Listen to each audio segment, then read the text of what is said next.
नमस्कार, आप देख रहे हैं आई इंडिया और मैं हूं डॉक्टर पंकज सिंह गौर। उलझन सुलझे ना, रास्ता सूझे ना, जाऊं तो जाऊं कहां। इस गाने की लाइन उत्तर प्रदेश के सीतापुर के पत्रकार राघवेंद्र वाजपेयी हत्याकांड पर पुलिस के लिए चरितार्थ हो रही है।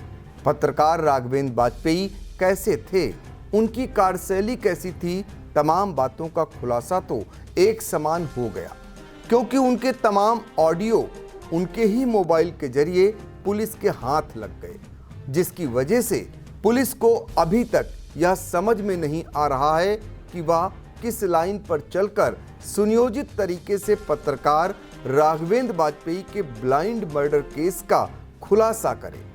पुलिस ने लेखपाल एंगल पर भी चलकर देख लिया, धान खरीद के एंगल को भी खंगाल लिया, जमीन मामले पर भी चलकर देखा, भ्रष्टाचार के मामलों को भी खंगाला, महिला एंगल की भी तमाम परतें उधेड़ डाली, एक सैकड़ा के करीब लोगों को लाकर हर प्रकार से उनसे पूछताछ कर डाली, लेकिन कहीं से कोई भी सुराग नहीं मिल पा रहा।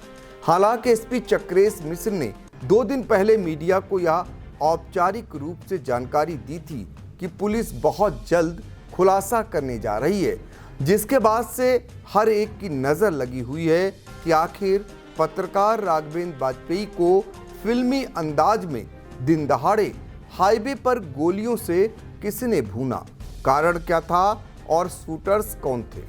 दरअसल ज़्यादातर अब जो पुलिस खुलासे करती है उसमें सर्विलांस और सीसीटीवी फुटेज खुलासे का बड़ा आधार बनते हैं, लेकिन पत्रकार राघवेंद्र वाजपेयी हत्याकांड का ऐसा मामला है कि इसमें हत्या तो दिन दहाड़े की गई है, वह भी दिल्ली लखनऊ हाईवे पर, जिस पर सेकंडों में वाहनों का आना जाना रहता है, मगर आसपास कोई सीसीटीवी कैमरा न होना और घटना के समय मौके पर मोबाइल का प्रयोग न किया जाना पुलिस के लिए शूटर्स तक पहुंचना चुनौती बन गया है। और तो और जिस घटना स्थल हेमपुर रेलवे ओवरब्रिज पर पत्रकार राघवेंद्र वाजपेयी को 4 गोलियां मारी गईं, उसको किसी के द्वारा देखा जाना तो दूर, हमलावरों के भागते देखे जाने की बात भी कोई पुलिस को बताने के लिए आगे नहीं आया है।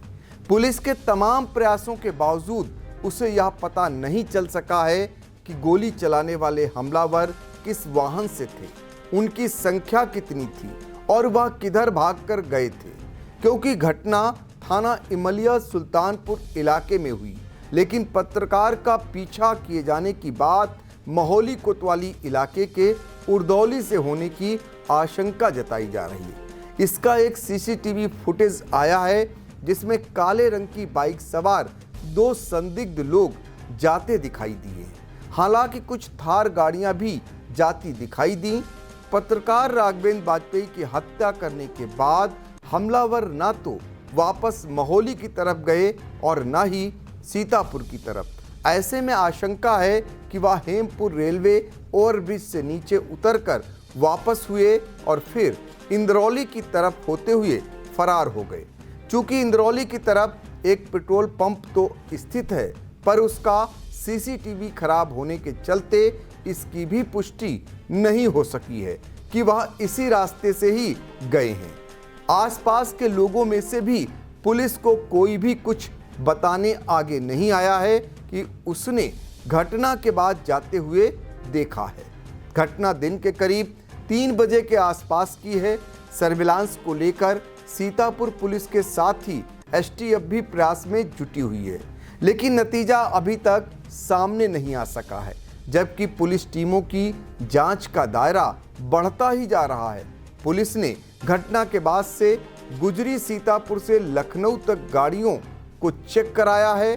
घटना स्थल के पास से गुजरी रोडवेज की बसों के चालकों से भी पूछताछ की गई है, मगर अभी तक किसी एक से भी यह बात सामने नहीं आ सकी है कि उसने हमलावरों को देखा है। शूटर्स की परछाई का भी पता न चलने से पत्रकार राघवेंद्र वाजपेयी मर्डर मिस्ट्री उलझी हुई है। 8 मार्च की घटना है, 13 मार्च आ गई और घटना के मोटिव बहुत से हाथ लगे, मगर क्लू एक भी नहीं मिला।